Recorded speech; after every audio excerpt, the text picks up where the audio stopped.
Hello friends, welcome to Paljet technical education. This is Pankaj Pal. आज हम आप लोगों को एनर्जी कंजर्वेशन सब्जेक्ट सभी ब्रांचों के लिए कॉमन सब्जेक्ट है।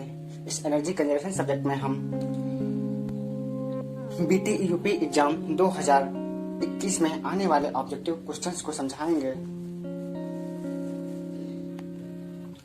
यदि वीडियो पसंद आए तो वीडियो को लाइक करें। यदि चैनल को अभी तक सब्सक्राइब नहीं किया है तो चैनल को सब्सक्राइब करना ना भूलें, तो अपने फ्रेंड्स के साथ शेयर भी करें। अब हम ज़्यादा टाइम ना लेते हुए वीडियो को स्टार्ट करते हैं। देखते हैं पॉलिटेक्निक सभी ब्रांचों के लिए इम्पोर्टेंट ऑब्जेक्टिव पहला क्वेश्चन क्या है। देखते हैं, हमारा पहला क्वेश्चन है what is means of energy conservation, की ऊर्जा संरक्षण का अर्थ क्या है।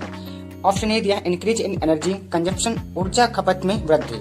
ऑप्शन बी दिया रिडक्शन इन एनर्जी कंजप्शन, यानी कि ऊर्जा खपत में कमी। ऑप्शन सी दिया एनर्जी कंजप्शन रिमेंस सेम, यानी कि ऊर्जा की खपत समान रहती है। ऑप्शन डी दिया नन ऑफ द, यानी कि इनमें से कोई नहीं, यानी कि जो ऊर्जा संरक्षण का अर्थ है वो है ऊर्जा खपत में कमी, इसलिए जो इसका राइट आंसर होगा ऑप्शन बी होगा, reduction in energy consumption. Next question है India's fossil fuels reserves are, यानी कि भारत के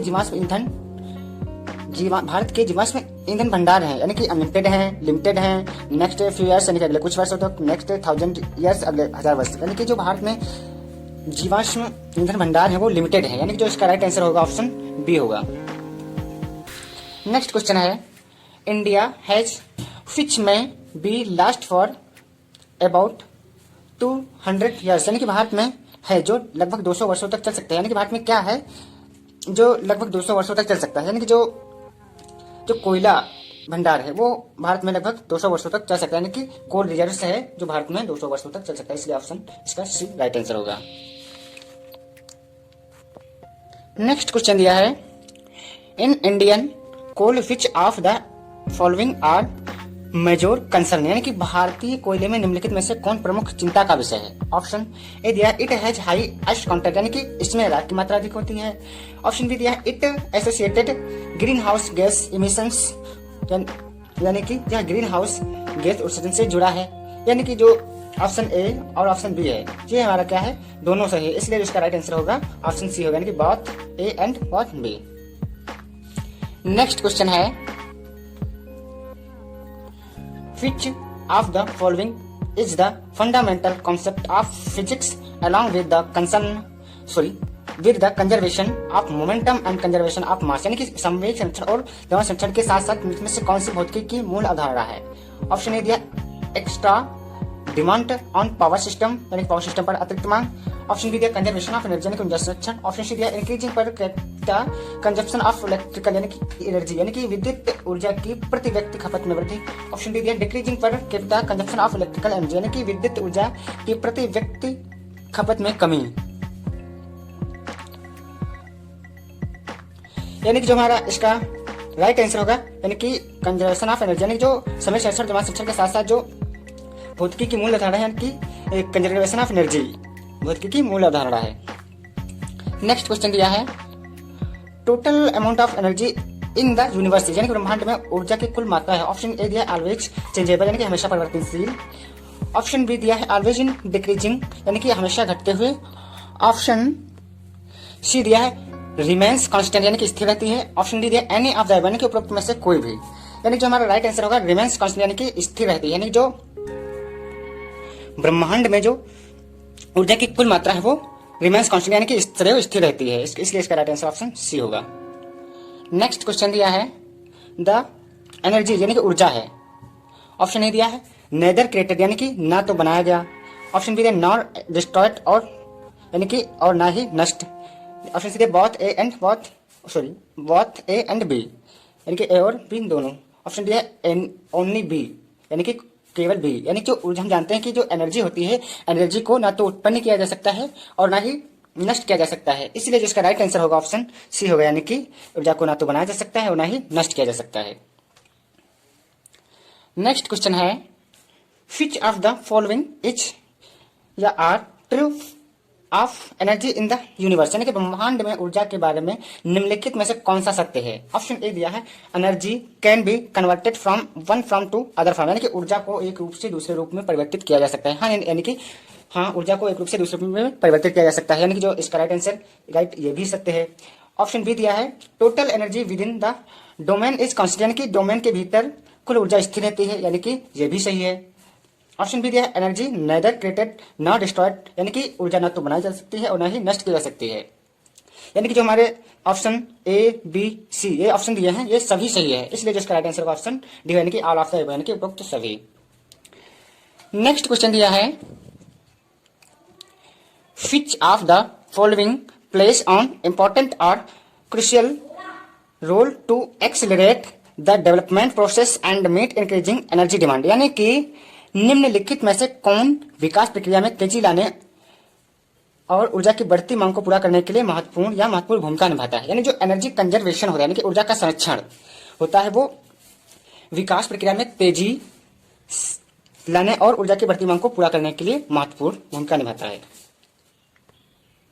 नेक्स्ट क्वेश्चन दिया है by which of the following can significantly reduce the need of new investment in energy generation और supply, यानी कि निम्नलिखित में से किसके द्वारा ऊर्जा उत्पादन या आपूर्ति में नए निवेश की आवश्यकता को उल्लेखनीय रूप से कम किया जा सकता है, यानी कि जो ऊर्जा संरक्षण यानी कि एनर्जी कंजर्वेशन है उसको एनर्जी कंजर्वेशन के द्वारा ऊर्जा उत्पादन या आपूर्ति में नए निवेश की आवश्यकता उल्लेखनीय रूप से कम किया जा सकता है, यानी कि ऊर्जा संरक्षण के द्वारा। नेक्स्ट जो राइट आंसर होगा ऑप्शन बी होगा। नेक्स्ट क्वेश्चन दिया है the fossil fuels contributes to, यानी कि जो जीवाश्म ईंधन का योगदान में होता है, यानी कि जीवाश्म ईंधन का योगदान में होता है। ऑप्शन ए दिया एयर पोल्यूशन यानी कि वायु प्रदूषण, ऑप्शन बी दिया है वाटर पोल्यूशन यानी कि जल प्रदूषण, ऑप्शन सी दिया बोथ ए एंड बी यानी कि ए और बी दोनों, ऑप्शन डी दिया ओनली ए यानी कि केवल ए। जो इसका यानी कि जो जीवाश्म ईंधन का योगदान है वो एयर पोल्यूशन है, वाटर पोल्यूशन है, यानी कि जो आंसर क्या होगा इसका ए और बी यानी कि बोथ ए एंड बी इसका राइट आंसर होगा। नेक्स्ट क्वेश्चन है which of the following gas is produced when coal, oil and gas combust in power station, automobiles and heating system, यानी कि पावर स्टेशन, ऑटोमोबाइल और heating system में कोयले, तेल और गैस दहन से निम्नलिखित में से कौन सी गैस उत्पन्न होती है, यानी कि जो पावर स्टेशन, ऑटोमोबाइल और हीटिंग सिस्टम में कोयले, तेल और गैस दहन से जो गैस उत्पन्न होती है वो कार्बन डाइऑक्साइड होती है, इसलिए जो इसका राइट आंसर होगा ऑप्शन सी होगा, यानी कि carbon dioxide gas. Next question दिया है carbon dioxide in the atmosphere contributes to the, यानी कि वातावरण में कार्बन डाइऑक्साइड योगदान देता है, यानी कि ऑप्शन ए दिया है ग्लोबल वार्मिंग, यानी ऑप्शन बी दिया है ग्रीन हाउस इफेक्ट यानी कि ग्रीन हाउस प्रभाव या इसे हरित गृह प्रभाव भी, ग्रीन हाउस प्रभाव को हरित गृह प्रभाव भी कहते हैं। ऑप्शन सी दिया है बोथ ए एंड बी यानी कि ए और बी दोनों, ऑप्शन डी दिया है ए और बी यानी कि ए या बी, यानी कि जो वातावरण में कार्बन डाइऑक्साइड योगदान देता है global warming, green house effect, यानी कि ए या बी में से कोई भी मतलब देता है। नेक्स्ट क्वेश्चन है इसलिए इसका राइट आंसर होगा ऑप्शन डी होगा। Next in energy conservation reduction in energy consumption the quality and quantity of output, यानी कि ऊर्जा संरक्षण में उत्पादन के गुणवत्ता और मात्रा को ऊर्जा की खपत में, यानी कि ऊर्जा की खपत में। ऑप्शन ए दिया है विदाउट अफेक्टिंग यानी कि प्रभावित किए बिना, ऑप्शन बी दिया है विद अफेक्टिंग यानी कि प्रभावित करने के साथ, ऑप्शन बी दिया मे बी अफेक्ट यानी कि प्रभावित हो भी सकता है, ऑप्शन डी दिया एनी ऑफ द एबो यानी कि उपरोक्त में से कोई भी। जो इसका हमारा राइट आंसर होगा ऑप्शन ए होगा, यानी कि विदाउट अफेक्टिंग, यानी कि ऊर्जा संरक्षण में उत्पादन की गुणवत्ता और मात्रा को प्रभावित किए बिना ऊर्जा खपत में कमी, यानी कि जिसका राइट आंसर होगा ऑप्शन ए होगा। नेक्स्ट क्वेश्चन है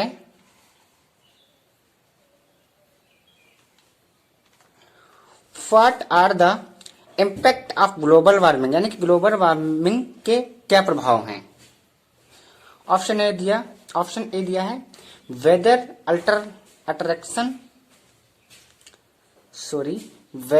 अल्टरेक्शन मौसम परिवर्तन, ऑप्शन बी दिया है environmental impacts like rising of sea levels, यानी कि पर्यावरणीय प्रभाव जैसे समुद्र का स्तर बढ़ना, ऑप्शन सी दिया है ए ट्रीट टू ह्यूमन हेल्थ यानी कि मानव स्वास्थ्य के लिए खतरा, यानी कि जो ग्लोबल वार्मिंग जो प्रभाव हैं, ऑप्शन है कि मौसम में भी परिवर्तन हो जाता है, समुद्र का स्तर भी बढ़ जाता है, और क्या होता है, मानव स्वास्थ्य के लिए भी खतरा होता है। जो इसलिए जिसका राइट आंसर होगा ऑप्शन डी होगा, यानी कि ऑल ऑफ द एबोव, यानी कि उपरोक्त सभी।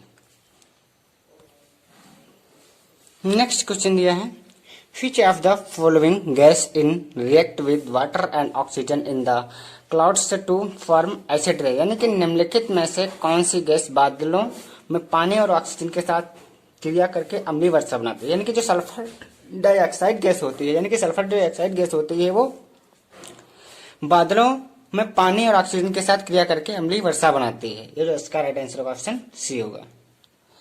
नेक्स्ट क्वेश्चन है, what are the effect of acid rain, यानी कि अम्लीय वर्षा के क्या प्रभाव होते हैं। ऑप्शन ए दिया, can kill trees and fish, यानी कि पेड़ और मछलियों को मार सकता है। ऑप्शन बी दिया, can damage limestone buildings and statues, यानी कि चूना पत्थर की इमारतों और मूर्तियों को नुकसान पहुंचा सकता है। ऑप्शन सी दिया है, can effect the crops in farms, यानी कि खेतों में फसलों को भी प्रभावित कर सकता है। यानी कि जो अम्लीय वर्षा के प्रभाव हैं वो क्या है, पेड़ पौधों मछलियों को भी मार सकता है, चूना पत्थर की इमारतों और मूर्तियों को भी नुकसान पहुंचा सकता है, और खेतों में फसलों को भी प्रभावित कर देता है, यानी कि खेतों में फसलों को भी प्रभावित कर सकता है। इसलिए इसका राइट आंसर होगा ऑप्शन डी होगा, ऑल ऑफ द एबव, यानी कि उपरोक्त सभी, यानी कि सभी सही है। नेक्स्ट क्वेश्चन है, some plants and animals to become extinct major change in vegetation growth patterns are effect of, यानी कि कुछ पौधों और जानवरों वनस्पति विकास पैटर्न में विलुप्त हो बड़े बदलाव बनने के लिए के प्रभाव हैं। यानी कि जो ग्लोबल वार्मिंग है, ग्लोबल वार्मिंग क्या होता है, कुछ पौधों और जानवरों वनस्पति विकास पैटर्न में विलुप्त हो बड़े बदलाव बनने के लिए ग्लोबल वार्मिंग के प्रभाव हैं। यानी कि जो इससे किसके प्रभाव हैं, ग्लोबल वार्मिंग के प्रभाव हैं। इसलिए इसका राइट आंसर ऑप्शन बी होगा।